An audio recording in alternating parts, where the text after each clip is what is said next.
அல்லாஹ் தஆலா நமக்கு கடமையாக வழங்கி இருக்கிற துஆவை நிறைவேற்றுவதற்காக தருணம் ஒன்று கூறுகின்றோம்.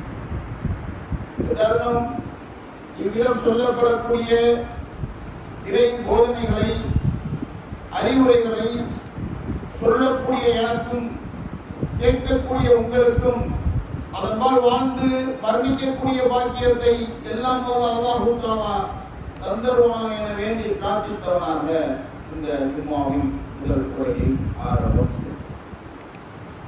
அன்புக்குரியவர்களே, இந்த உலகில் இஸ்லாம் என்கிற மார்க்கத்தை தேர்ந்தெடுத்து வாழ்கிற நமக்கு அல்லாஹ் தஆலா தனது திருமறையின் மூலமாகவும் தனது தூதரின் மூலமாகவும் எண்ணற்ற அறிவுரைகளை நமக்கு வழங்கியிருக்கிறார். அதில் பல அறிவுரைகள் திரும்ப திரும்ப வந்து கொண்டே இருக்கும். அல்லாஹ் தனது திருமறையில சொல்லிக்கொண்டே இருப்பான். ஒரு விஷயத்தை ஒரு தடவை சொல்லிவிட்டு விட்டு விடாமல் திரும்ப திரும்ப சில விஷயங்களை அல்லாஹ் தஆலா என்ன செய்வான், தனது திருமறையின் மூலமாக வலியுறுத்தி கொண்டே இருப்பான். வட்டியை பத்தி பேசினா அது ஒரு இடத்துல இருக்காது, அது ஒரு 4-5 இடத்துல இருக்கும். புறத்தை பத்தியோ பொய்யை பத்தியோ இது போன்ற தொழுகையை பத்தியோ தான தர்மங்களை பத்தியோ பெற்றோர்களை பத்தியோ உறவினர்களை பத்தியோ இந்த உலகில் நாம் நன்மையான காரியங்களில் வாழ்வதற்கு எதெல்லாம் நமக்கு பயனளிக்குமோ அது போன்ற போதனைகளை அல்லாஹ் தஆலா திரும்ப திரும்ப நமக்கு என்ன செய்கிறான், தனது திருமறையில வலியுறுத்தி கொண்டே இருக்கும். அதன் அடிப்படையில் அல்லாஹ் தஆலா அதிகம் நமக்கு நினைவூட்டுகிறது. திருமறையிலும் சரி, நபிகளின் இறை தூதரின் போதனைகளும் சரி, திரும்ப திரும்ப வலியுறுத்தி சொல்லக்கூடிய விஷயம் மறுமையை பற்றி. மறுமையை பற்றி அந்த மறுமை சிந்தனை இந்த மனித உள்ளத்தில் பதிய வேண்டும் என்பதற்காக அல்லாஹ் தஆலா என்ன செய்றான், திரும்ப திரும்ப திரும்ப சொல்லி காட்டிக்கிட்டே இருக்கிறான். ஒரு இடம் 2 இடம் இல்லை, அநேக இடங்களில் இருக்கும் அந்த மறுமையை பற்றிய அந்த அறிவுரை. எந்த அளவிற்கு தன் திருமறையில அல்லாஹ் தஆலா சொல்லி காட்டுகிறான், வல் ஆகிரத்து ஹைருல் லக மினல் ஊலா. இவ்வுலக வாழ்வு உலகை விட மறுமையே உமக்கு சிறந்தது. எப்படி சொல்றான், இந்த 93 அத்தியாயம் 4வது வசனத்துல அல்லாஹ் எப்படி சொல்லி காட்டுறான், வல் ஆகிரத்து ஹைருல் லக மினல் ஊலா. இவ்வுலகை விட மறுமையே சிறந்தது. அடுத்து எப்படி நினைவூட்டுறான், வல் ஆகிரத்து ஹைரு அபுக்க. மறுமையே சிறந்ததும் நிலையானதும் ஆகும்.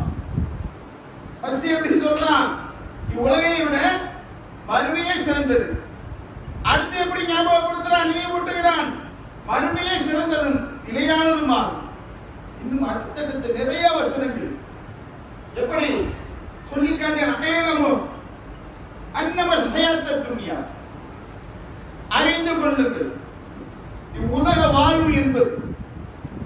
அடுத்தபடி வர்றான், நீங்கள் அறிந்து கொள்ளுங்கள் இந்த உலக வாழ்வு என்பது ரகைபுன் வலாவுன் வசீனத்துன், வீண் விளையாட்டு, வெற்றி அலங்காரம், இன்னும் நமக்கிடையில உங்களுக்கிடையில பெருமை அடித்துக் கொள்வது, பொருள் செல்வத்தையும் மக்கள் செல்வத்தையும் திரட்டிக் கொள்வது.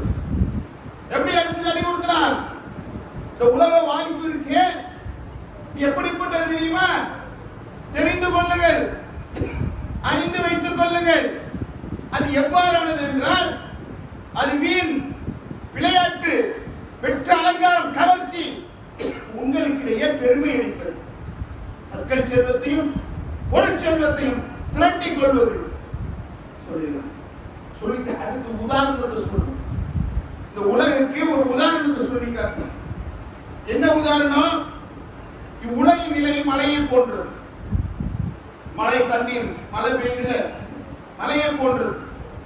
ஏன் மலையை குறிப்பிட்டு சொல்றான்னா, அந்த மழை பெய்யுது இல்லையா, அந்த நீரினால் பூமிக்கு அந்த நீர் வரும்போது அந்த நீரினால் என்ன செய்யுது,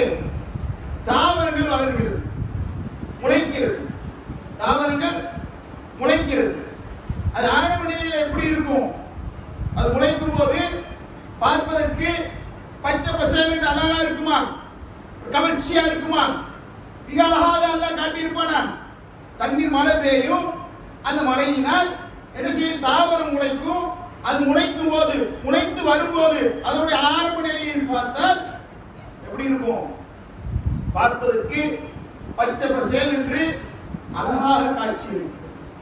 அப்படி அழகாக காட்சி இருக்கக்கூடிய அந்த தாவரம் வளர வளர எப்படி ஆகுமா? அல்லாஹ் சொல்லி காட்டுகிறான், அது காய்ந்து விடும். அது வளர வளர என்ன ஆகும்? காய்ந்து விடும். அடுத்த நிலை என்ன ஆகும்? காய்ந்த பிறகு அது குப்பையும் கூலமாகவும் ஆகிவிடும். அதை நீங்கள் பார்த்து கொண்டுதானே இருக்கிறீர்கள். நல்லா சொல்லு.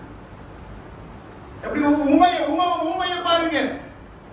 அல்லாஹ் அடுத்த அடுத்த அடுத்து ஒரே விஷயத்தை வெவ்வேறு விதமாக நமக்கு அடையாளப்படுத்தி சொல்லி காட்டுகிறான் என்றால் புரிந்து நம்ம வாழ்க்கையை அமைத்துக் கொள்ள வேண்டும் என்பது. எப்படி அழகாக சொல்றான் பாருங்க. ஊமையை பாருங்க, எவ்வளவு அழகான ஊமை. தண்ணீர் மாறிமா? இந்த உலகம் இருக்க தண்ணீர் மாறி. நீ தண்ணி ஊத்துறீல விதைய போட்டு, அது மாதிரிதான் தண்ணி ஊத்துறா செடி வளரும். வளரும் போது நல்லா இருக்கும் பார்ப்பதற்கு.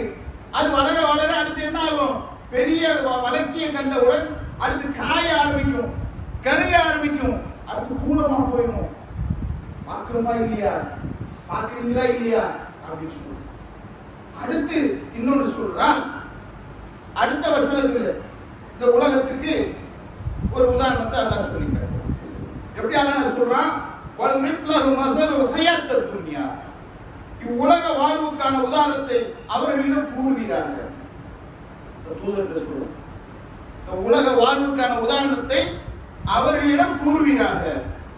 எப்படி கூற சொல்றான்? அதேதான். அது வானிலிருந்து இறக்கிறமே அந்த மலையை போன்று அதுல பூமியில் கலந்து தாவரங்கள் வளர்கின்றன. பின்னர் அவை காற்றடித்து செல்லும் பதராக சருகலாக மாறிவிடுகிறது. அதே உண்மையை அடுத்து சொல்லி காட்டுறான். கொஞ்சம் வேற மாதிரி சொல்லணும். எதுக்கு இப்படி சொல்றான்ல? உள்ளத்துல பதிய வேண்டும் என்பதற்காக தொடர்ந்து அறிவுறுத்திக் கொண்டே இருக்கான். அவ்வளவு முக்கியமானது இந்த மறுமை என்பது. மறுமை வாழ்வு என்பதும் உலக வாழ்வு என்பதும் நாம் சிந்திக்க வேண்டிய விஷயங்களில் பெரும்பான்மை வகிக்கக்கூடிய விஷயமாக இருக்கு. அதனாலதான் அல்லாஹ் திரும்ப திரும்ப சொல்றான், இது வீண், இது விளையாட்டு, நீ பெருமை அடிக்கிறதுக்கு உதவும், நீ மக்கள் செல்வத்தை திரட்டுவதற்கு உதவும், பொருளாதாரத்தை திரட்டுவதற்கு உதவும், மாட மாளிகையை கட்டுவதற்கு உதவும், அதுக்கு உதவும், உதவாது, மறுமைக்கு உதவாது என்று எச்சரிக்கை சொல்லிட்டே இருக்கிறான். ஒரு நாள் பெருமைதான் அடிக்க முடியும்.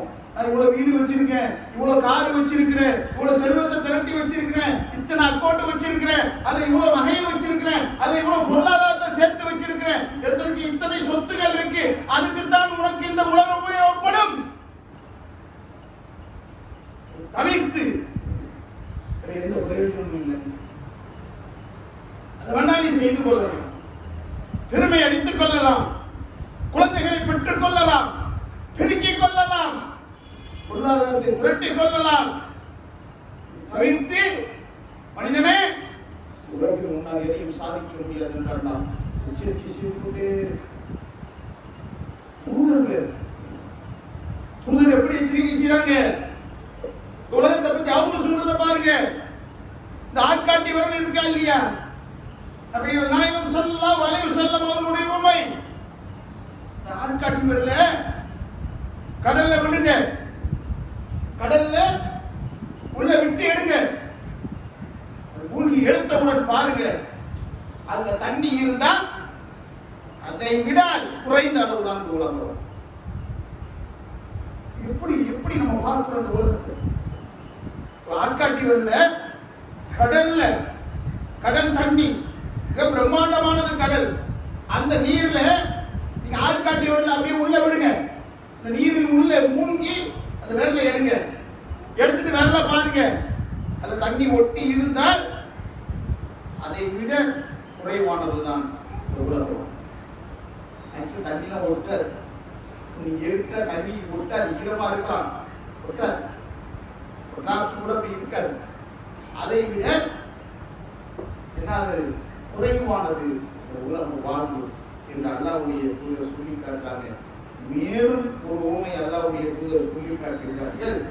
சஹாபாக்களோடு ஜாபிர் பின் அப்துல்லாஹ் ரலியல்லாஹு தஆலா அவங்க அறிவிக்கிறாங்க, சஹாபாக்களோடு தெரு வீதியில் அல்லாஹ்வுடைய தூதர் நடந்து வர்றாங்க.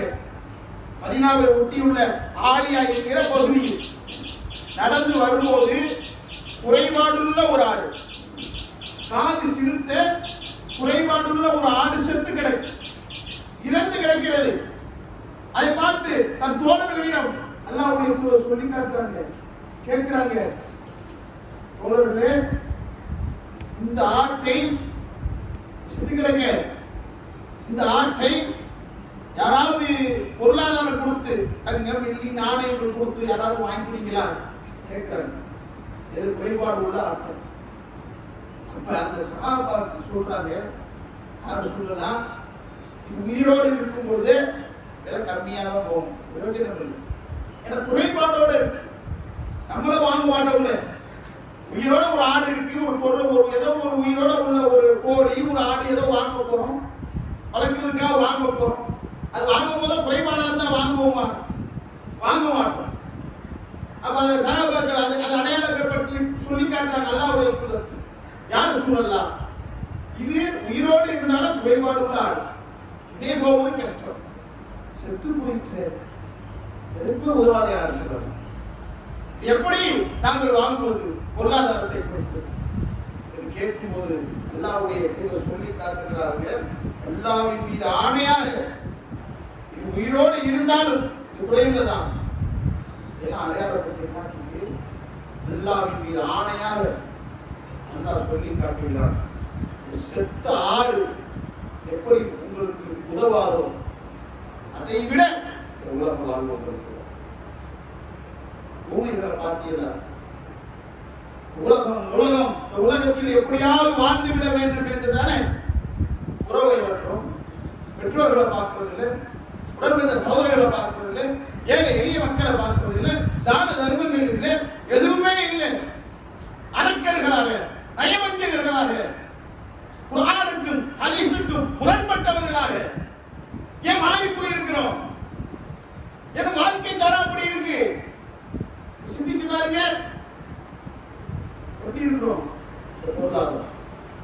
பொருளாதாரத்துடைய அந்த மோகத்துல மூழ்கி எப்படியாவது உலகத்துல நான் வாழ்ந்துடணும், எப்படியாவது சொத்துக்களை திரட்டி சேர்த்துடணும், எப்படியாவது கஜானாக்களை பேங்க்ல சேர்த்துடணும், எப்படியாவது தங்கங்களை பெருக்கி சேர்த்துடணும்.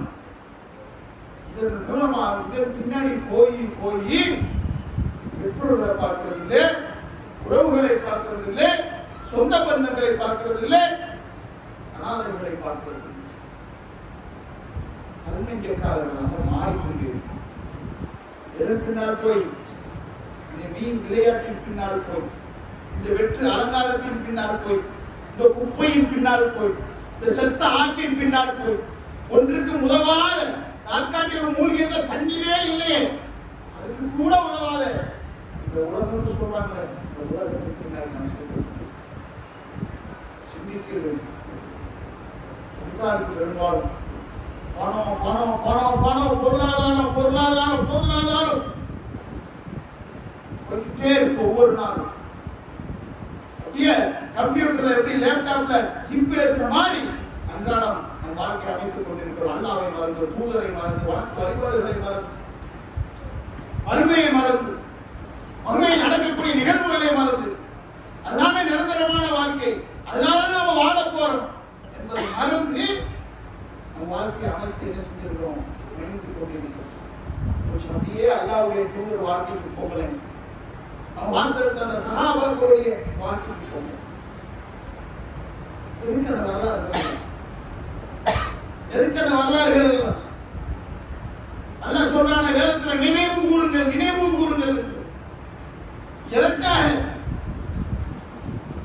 அப்படிப்பட்ட ஒரு வரலாறு, இந்த உலக வாழ்க்கை துச்சமாக மதித்த வரலாறு, வறுமை வாழ்க்கையே என் உயிர் மூச்சு என்று உயிர் நாடியாக வாழ்ந்தார்களே அவர்களுடைய வரலாறு. ஒரு வரலாற்றை பாருங்கள். சொர்க்கவாசிகள் 10 பேரில் ஒரு நபர், யார்? அல்லாஹ்வுடைய தூதர் 10 பேருக்கு சான்று கொடுத்தாங்களே, இந்த சொர்க்கவாசிகளில் ஒருவர். ஒரு இடத்துக்கு போறாங்க, ஒரு விருந்துக்கு போறாங்க, ஒரு விருந்துக்கு போய் சாப்பிட போறாங்க. என்ன செஞ்சாங்க தெரியுமா? உணவு கொண்டு வைக்கப்படுது. உணவு கொண்டு வந்து வச்ச உடனே இங்கிருந்து கண்ணீர் வருது, அழுக ஆரம்பிச்சுடுறாங்க. யார் யார் இந்த மர்ம சிந்தனையோடு அழுகிறது? யாரு? அவங்களுக்கு சொர்க்கம்னு சொல்லிட்டாங்க. அல்லாஹ்வுடைய தூதர் இங்க சொர்க்கவாசிகளை ஒருவர் சொல்லிட்டாங்க. தேர்ந்தெடுக்கப்பட்டவர்களாக சொல்லி அறிவிக்கப்பட்ட ஒரு நபித்தோழர் ஒரு உணவு கொண்டு வந்து வைக்கப்படுது. இந்த உணவை பார்த்துவிட்டு கீழே அழுகிறாங்க. என்ன சொல்லி அழுகிறாங்க தெரியுமா? இதெல்லாம் அனுபவிக்காமல் சில பேர் சொல்லிட்டாங்க, உலக வாழ்க்கையை அனுபவிக்காம கஷ்டப்பட்டு துன்பப்பட்டு வேதனைப்பட்டு அல்லாஹ்வுக்காக, அல்லாஹ்வுடைய தூதருக்காக, மறுமை வாழ்வுக்காக தங்களையே அர்ப்பணித்து ஒருவர் நினைக்கிறாங்க. அது எப்படிப்பட்ட ஒரு நபித்தோழர்? வசதி வாய்ப்போடு வாழ்ந்த நபித்தோழர், செல்வந்தராக வாழ்ந்த நபித்தோழர். அவருடைய வாசனை திரவியம் இருக்கே, அவர் உபயோகம் பண்ணக்கூடிய வாசனை திரவியம் எப்படிப்பட்ட தெரியுமா? அவர் இப்ப இந்த தெருவுக்கு வர்றாரு, ஒரு பேச்சுக்கு சொல்றேன், இந்த சந்துக்குள்ள வர்றாருன்னு வைங்க, இந்த சந்துக்குள்ள வந்துட்டு அப்படி அந்த சந்துக்கு போயிடுறாரு. இந்த சந்து இருக்குல்ல, இந்த சந்துல வேற நபர்கள் யாராவது வந்தா சப்ப கூட உமையில் வந்திருக்காரான்னு சொல்லிடுவார். உமையில் வந்துட்டு போயிருக்காரா? ஏன்? அந்த வாசனை திரவியத்தோட அந்த வாசனை ஒரு உயர்ந்த ஆடைகளை உபயோகப்படுத்தியவர், உயர்ந்த அத்தர் வாசனை திரவியங்களை உபயோகப்படுத்திய அந்த நபித்தோட எனக்கு கொஞ்சம் அனுபவிச்சிருந்தான். அதுக்கடுத்து அல்லாஹ்வுக்காக அத்தனையும் பிறந்து எப்படி இறந்து போனாங்க தெரியுமா? எப்படி இறந்து போனாங்க தெரியுமா? அவரோட குடும்பாட்டி அசர்பு எதை துணிலா மாத்தவும் சொல்லுவோமே, துணி இல்லை, அதுக்கு துணி இல்லை. என்ன பண்றாங்க? புல்களை மறைக்கிறாங்க. புரியுங்க, புல்லு இருக்கு இல்லையா, புல்லை தூக்கி போட்டு மறைக்கிறாங்க. கால் பக்கம் போட்டா தலை தெரியுது, தலை பக்கம் போட்டா கால் தெரியுது. ஏன் இந்த நிலைமை? என் வாழ்க்கையை அப்படி அமைச்சு கொண்டாங்க, அமைத்திருந்தார்கள், புரிந்திருந்தார்கள். இந்த உலகம் வெறும் மீன் விளையாட்டு, வெற்ற அலங்காரம், குப்பை கூலம், அழியக்கூடியது, உதவாதது. பின்னாடி போவாங்க, அதுவே நிரந்தரம், இதுதான் நிரந்தர வாழ்வு, என்றென்றும் நாம் அங்கதான் இருக்க போறோம், வாழ போறோம். உணர்ந்தாங்க. உலக வாழ்க்கையை துச்சமாக மதித்தார்கள், பொருளாதாரத்தை துச்சமாக மதித்தார்கள், இந்த தங்க நகை ஆடம்பரங்களை துச்சமாக மதித்தார்கள்.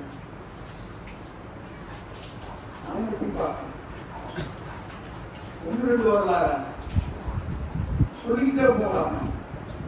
அகல் போருங்க, அகலித்தோம் கேள்விப்பட்டிருப்பீங்க. அது ரொம்ப ஒரு வரலாற்று யுத்தம். பல நாடுகள் ஒன்று சேர்ந்து ஒரே நாட்டில் குறிவைக்கிறது. அல்லாஹ்வுடைய தூதரையும் அந்த சமுதாயத்தை அழிப்பதற்காக பல நாடுகள் ஒன்று கூடி வரக்கூடிய ஒரு யுத்தம். இந்த யுத்தத்துல ஒரு யுக்தியை கையாளுறாங்க அல்லாஹ்வுடைய தூதர். என்ன யுக்தி? புலி கொள்வது, அகல். அதான் அகல். பெருசா அகலமா ஈரமா புலியை கொண்டிட்டா எதிராளிகள் வரக்கூடாது என்பதற்கு. அது எந்த நேரத்துல அது தோண்டப்படுது? கடுமையான புலி, அதுவும் பாலைவன புலி. இங்கே பாருங்க, இங்கே காலையில நம்ம ட்ரெயின்ல இருந்து இறங்கி வரோம், ஒரே மஃப்ளர் ஸ்வெட்டர் போட்டுதான் வர்றாங்க எல்லாம். இப்ப பார்த்த வகையில இது இந்த பணிக்கு, அது அரபு நாட்டோட பணி, பாலைவனத்தோட பணி. கடும் குளிர்னு சொல்லுவாங்க, ரத்தம்லாம் வருதுலாம் சொல்லுவாங்க. நம்ம போனது இல்லை, அந்த அளவுக்கு கடுமையா இருக்கும் குளிர். அந்த குளிர்ல வெட்டுடு ஆடை இல்லையே, கீழாடை மட்டும்தான் மறைப்பதற்கு. உணவு இல்லை, ஆடை இல்லை, எதுவுமே எந்த வசதியும் இல்லை. அப்படிப்பட்ட வறுமையில அவ்வளவு பெரிய வேலையை செய்யறாங்க. அவ்வளவு பெரிய வேலை. அந்த குளிர்ல அந்த புளியை தோன்றாங்க. அல்லாஹ்வுடைய தூதர் சேர்ந்து அந்த வேலையை செய்யறாங்க. இன்னைக்கெல்லாம் நம்ம தலைவர்கள்லாம் இருக்கிறாங்க, நம்ம தலைவர்களை எல்லாம் பார்த்துருக்கோம். அதான் சொல்றதுக்கு இல்லை, அப்படி இருப்பாங்க. எப்படி இருப்பாங்க தலைவர்கள்? அப்படி நீட்டா தலைவருக்குன்னு ஒரு ட்ரெஸ், தலைவருக்குன்னு ஒரு நடை, தலைவருக்குன்னு ஒரு பாவனை. அவருக்கு கேட்ட தலைவர் அவர் அப்படித்தான் இருப்பாரு. அல்லாஹ்வுடைய தூதர், சாம்ராஜ்யத்தை உருவாக்குன ஒரு தூதர் எப்படி இருந்தாங்க தெரியுமா? எப்படி இருந்தாங்க? ஒரு யுத்தம்னா யுத்த களத்துல அந்த தோழர்களுக்கு முன்னாடி நிற்கக்கூடிய மாவீரர். யுத்தம்னா தலைவர் நான் ஆர்டர் போடுவேன், உத்தரவு போடுவேன், அப்படி கிடையாது. முன்னாடி நிற்பாங்க, என் மேல கையை வச்சுட்டு என் தோழர்களுக்கு கை வை. இப்படி மாவீரர், இப்படி மாவீரர் இருக்கிறதா? ஏன்? அற்பம், அற்பத்தில் அற்பம். அதை எதுலையுமே ஒத்து வைக்க முடியலைங்க. இந்த உலக வாழ்க்கையே எதோடையும் ஒத்து பார்க்க முடியல. அல்லாஹ் குப்பங்கிறான், கூலங்கிறான், பதறுங்கிறான். அல்லாஹ்வுடைய தூதர் செத்த ஆட்டுக்கு சமங்கிறாங்க. இந்த உலக வாழ்வு செத்த ஆட்டுக்கு சமம். நீ விரல கடல் நீரில முக்கி எடு, அதுதான் தண்ணி மிஞ்சி இருந்தா அதோட குறைவு. எதுக்கு? ஒப்பிட முடியல. ஒப்பிட முடியாத இந்த உலக வாழ்வுக்கு அவ்வளவு மெனக்கெடுக்கும், மெனக்கெடுக்கிட்டே இருக்கும். ஆனா அந்த அல்லாஹ்வுடைய தூதரும் சஹாபாக்களும் புரிந்து வைத்திருந்த காரணத்தினால் உலக வாழ்க்கை துச்சமாக வைத்தார்கள். இது அழிந்துவிடும், இது அழியாவிட்டாலும் என்றாவது ஒரு நாள் நாம் அழிந்து விடுவோம். நம்மை இந்த மண்ணு தின்றுவிடும். நாம் இந்த மண்ணுக்கான உணவு, மண்ணுக்கான உரம், அது உள்ளே உள்ள புழுக்களுக்கான உணவு என்பதை உணர்ந்திருக்கிறார். உழவு ஆசைப்படுற உலகத்து மேல ஆசைப்பட்டு சேர்த்து வச்சதெல்லாம் கொண்டு போய் வாங்க முடியுமா? நம்மளுடைய அந்த கபர்ஸ்தான்ல லைட் போட்டு, ஏசி போட்டு, ஃபேன் போட்டு, கட்டில் போட்டு, விரிப்பு போட்டுலாம் படுக்க முடியுமா? இறந்ததுக்கு அப்புறம் நான் இவ்வளவு கோடி, 2000 கோடி என் வீடு, நான் வாழ்ற வாழ்க்கையை பாத்தியா? எப்படி இருக்குன்னு பாத்தியா? அப்ப நான் எப்படி இருக்கணும் இறந்ததுக்கு அப்புறம்? என்னோட சமாதி எப்படி இருக்கணும்? உள்ள எப்படி செட்டப் இருக்கணும்? இதை மறுப்பாளர்கள் கூட அப்படி ஒரு செட்டப் பண்ண மாட்டாங்க. என்ன தங்க பேழையை வேணா வைக்கலாம், அவ்வளவு தங்க பேழையை கொண்டு தான் வருவாங்க. உள்ளேலாம் வச்ச மாதிரி தெரியல, சரியா? அதை வேணா செய்யலாம தவிர வேற எதுவும் செய்ய முடியாது. ஏன்? எதுக்கு வீணா இவ்வளவு செலவு பண்ணணும்? மண்ணு திங்க போகுது, புது சாப்பிட போகுது, அதுக்கான தீனி நிரப்பாவன். அவன் யாரு? அவன் ஜெமினா? அவன் ஜனாதிபதியா? அவன் பிரதமரா? அவன் பெரிய தலைவரா? அவன் கோடீஸ்வரனா? அது வாழ்ற வரைக்கும், இந்த உலகில் இருக்கிற வரைக்கும் ஓகே. இறந்து விட்டால், மரணித்து விட்டால் அவனும் ஒரு குப்பை, அவனும் ஒரு கூலம். அவனை கழுவி குளிப்பாட்டி உள்ளே கூட அடக்கி விடுவோம். பிறகு என்ன நடக்கும்? யாரு இருந்தாங்க பாதுகாத்துக்கிட்டு இருக்கிறது இல்ல. ஐயோ, எங்க அத்தாவுல, எங்க அம்மாவுல, என் பிள்ளையில, என் பொண்டாட்டியில, என் புருஷன்ல, அம்மாடி அவருக்கு அப்படி செய்வேன், இப்படி செய்வேன், அதை குளிக்கிட்டே இருப்பேன். யாரு செய்வது இல்லை. ஏன்? முடிஞ்சிருச்சு. குப்பை ஆகிவிட்டான், உரமாகி விட்டான், புழுக்களுக்கான தீனி ஆகிவிட்டான். இனி இருந்து ஒரு பிரயோஜனம் அல்ல. இதை உணர்ந்து வரமாகி அப்படி உணரணும். அழிவுகளை பார்க்கிறோம். வேறு அலைகளினால் ஏற்படக்கூடிய அழிவுகள், நிலநடுக்கத்தினால் ஏற்படக்கூடிய அழிவுகள், மழை வெள்ளத்தினால் ஏற்படக்கூடிய அழிவுகள், பல மரண ஓலங்கள் பார்த்துக்கிட்டு தான் இருக்கிறோம். பார்க்கிறோமா இல்லையா? இது அழிவுகளே இல்லாத மாதிரி இருக்க உலகம். எவ்வளவோ நம்பவும் முடியாது, அப்படி இருப்பான். ஆனா மரண செய்தி வந்துடுது. இவரா மன்னித்து விட்டார், இவரா நாவு சொல்லுதா இல்லையா? எப்படிப்பட்ட உலகத்தில் வாழ்றோம்? எப்படிப்பட்ட உலகத்தில் வாழ்றோம்? இதை விளங்கி கொண்டால் இந்த உலக வாழ்வும் சரி, இந்த உலக வாழ்வில் உள்ள ஆடம்பரங்களும் சரி, இந்த பொருளாதாரங்களும் சரி, இந்த மக்களாக்களும் சரி, இந்த விளை நிலங்களும் சரி, இந்த ஆபரணங்களும் சரி, குப்பைக்கு சும்மா போடா. இது எனக்கு வராது, இது எனக்கு உதவாது. நல்லாவே போற்றி புகழ்ந்தேன், எல்லாம் எனக்கு கொடுத்த இந்த உடல் நலத்துக்காக, எனக்கு தந்த இந்த மகிழ்ச்சிக்காக அல்லாஹ் அக்பர் சொன்னேன், சுப்ஹானல்லாஹ்னு சொன்னேன், அவன் கொடுத்த உணவை சாப்பிட்டு விட்டு அல்ஹம்துலில்லாஹ்னு சொன்னேன். அது வரும், இது வராது. வாங்க சொல்லும் போதெல்லாம் இந்த அல்லாஹ்வின் அழைப்பை கேட்டு ஓடோடி வந்தேன், அது வரும் என் கூட. அனாதைகளையும் ஏழைகளையும் பார்த்து கண்ணீர் சிந்தி இந்த ஏழைகளுக்கும் அனாதைகளுக்கும் தேவையானதை பூர்த்தி செஞ்சு கொடுத்தனே, அது வரும் என் கூட.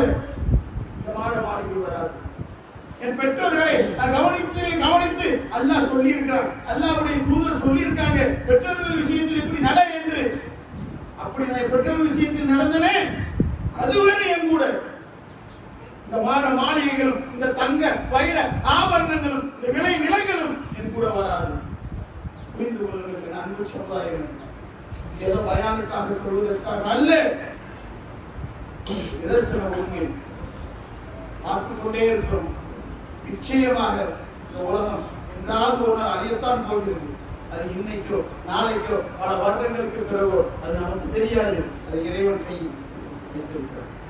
ஆனால் என்றாவது ஒரு நாள் நிச்சயமாக நாம் அழிந்து விடுவோம். எதையெல்லாம் நேசிக்கிறோமோ, எதையெல்லாம் பார்த்து ரசிச்சோமோ, எந்த உலகத்தின் பின்னால் அந்த உலக வாழ்க்கையை நோக்கி சென்றோமோ, அதை நாம போயிடுவோம். அதை யாரும் தடுக்க முடியாது. எந்த நேரம்னு சொல்ல முடியாது, என்ன வயதுன்னு சொல்ல முடியாது. அதை உணர்ந்து என்ன செய்வோம்? வாழ்க்கை அமைத்து உறவுகளை பேணி வாழும். பணம் தான் இன்னைக்கு பெரும்பாலான உறவுகளை துண்டிப்பது பணம். ஆடம்பர வாழ்க்கையை வாழ வேண்டும் என்பதற்காக உறவுகளை துண்டித்து விட்டு செல்கிறோம்.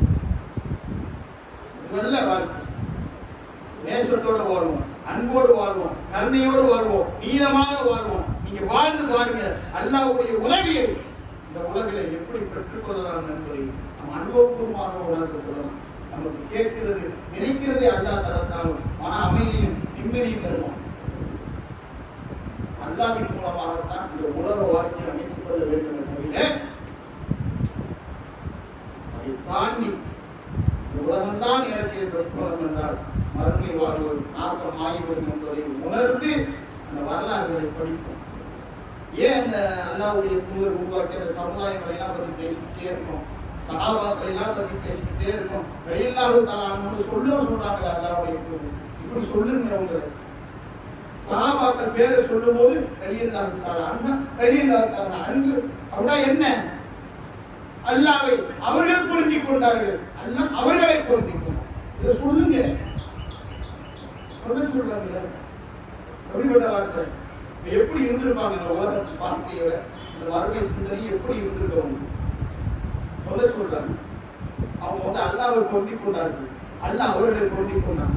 இதை சொல்லுங்க, அவங்க பேரை சொல்லும் போது சொல்லுங்க. உமர் ரலியல்லாஹு தஆலா அன்ஹு சொல்லுங்க, உமர் பொருந்திக் கொண்டார், உமரை அல்லாஹ் பொருந்திக் கொண்டார். அபூபக்கர் ரலியல்லாஹு தஆலா அன்ஹு சொல்லுங்க, அபூபக்கரை அல்லாஹ் பொருந்திக் கொண்டார், அபூபக்கர் அல்லாஹ்வை பொருந்திக் கொண்டார்கள். இப்படி சொல்லுங்க. லாலி என்ன சொல்றாங்க? ஏன் இந்த உலக வாழ்க்கை துச்சமாக மதித்து மறுமைதான் நிரந்தரம், அங்கேதான் நாம் வாழ போறோம், நமக்கான வாழ்க்கை அங்கேதான் இருக்கிறது என்பதை உணர்ந்து வாழ்ந்ததுனால இப்படிப்பட்ட ஒரு வழங்கி இருக்கிறோம். அதன் அடிப்படையில் என்ன செய்வோம்? இந்த உலக வாழ்வை அதுக்காக நீங்க வாழ வேணாம், நீங்க சட்டம் போட வேணாம், கை ஊட்ட வேணாம், அப்படி அல்ல. எல்லாத்தையும் வெறுத்து ஒதுக்கி செய்ய நீங்க அனுபவிக்கலாம். சுலைமான் அலைஹிஸ்ஸலாம் அவங்களாம் அனுபவிச்சாங்க. அவங்களுக்கு கொடுத்த வாழ்க்கை அப்படி ஒரு அற்புதமான வாழ்க்கையை கொடுத்த, அனுபவமான வாழ்க்கையை கொடுத்தான். ஆனா அல்லாஹ்வுக்கு தூதருக்கு கட்டுப்பட்டு வாழ்ந்தார், கட்டுப்படக்கூடியவர்களாக இருந்தார். சுலைமான் அலைஹிஸ்ஸலாம் நன்றி செலுத்தக்கூடியவராக. அதை உணர்ந்து என்ன செய்வோம்? சம்பாதிக்கலாம், அந்த சம்பாத்தியம் ஹலாலா இருக்கணும், பிறரை புண்படுத்தக்கூடாது. நம்முடைய பொருளாதாரம் பிறரை நோவினை செய்யக்கூடாது. இதையெல்லாம் உணர்ந்து இந்த உலக வாழ்வை அமைத்துக் கொள்வோம். அல்லாஹ்வை நாடி அல்லாஹ்வின் தூதர் பக்கம் நம் முகத்தை திருப்பி நம் வாழ்க்கையை அமைத்துக் கொண்டால் இன்ஷா அல்லாஹ் மறுமையில் சொர்க்கம் என்கிற அந்த வெற்றிக்கிரியை பறித்து விடலாம் என்பதை உணர்த்தி ஜும்மாவின் முதல் உரையை நிறைவு செய்ய வாக்கிட்டான்.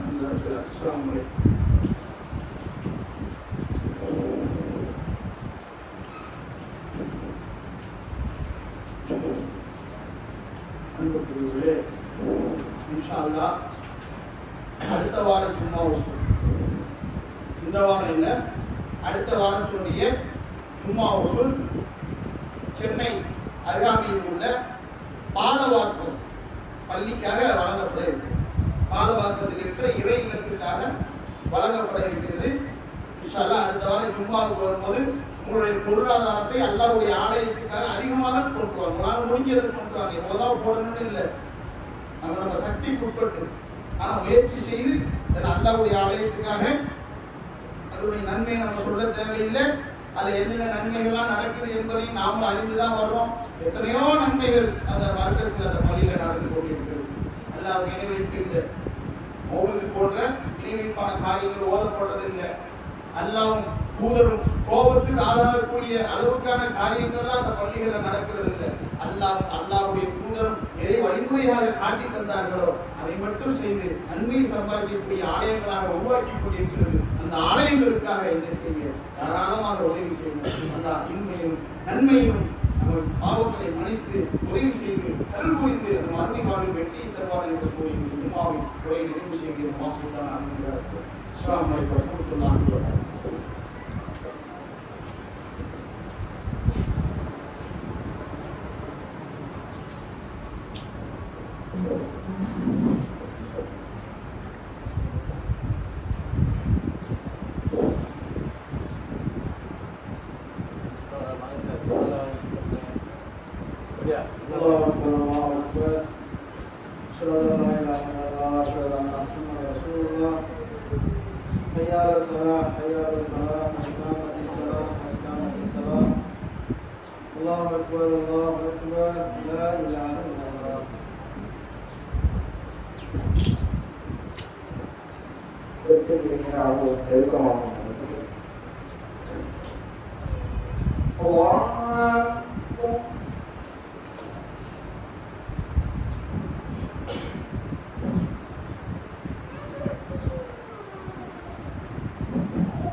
سمع الله لمن حمده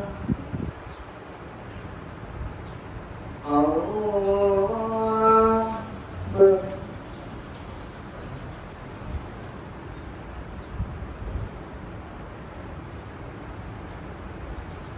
الله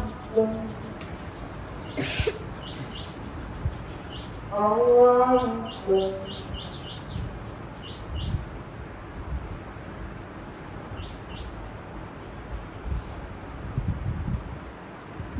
الله أكبر الحمد لله رب العالمين الرحمن الرحيم مالك يوم الدين إياك نعبد وإياك نستعين اهدنا الصراط المستقيم صراط الذين أنعمت عليهم غير المغضوب عليهم ولا الضالين آمين.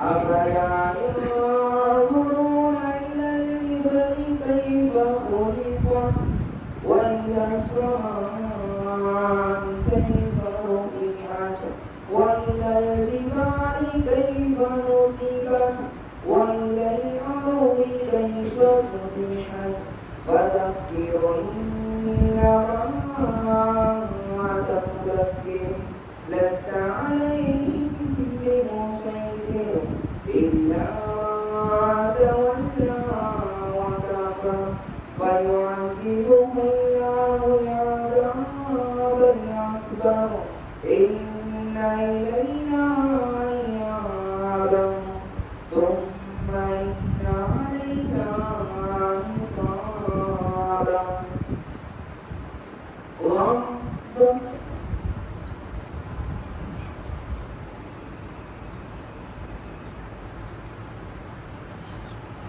سمع الله لمن حمده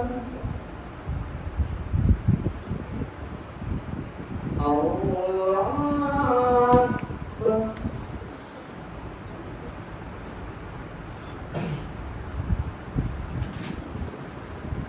الله أكبر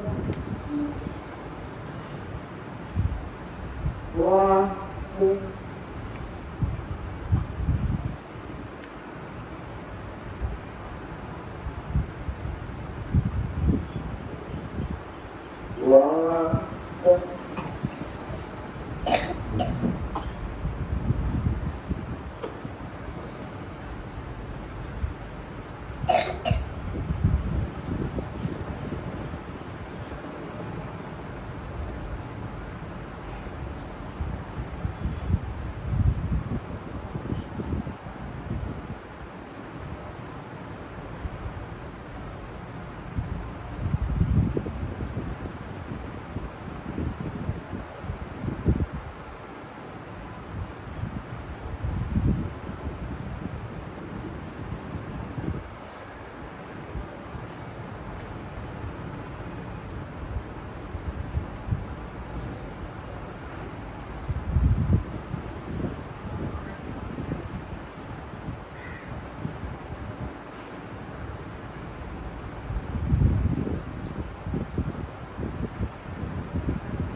السلام عليكم ورحمة الله. السلام عليكم ورحمة الله.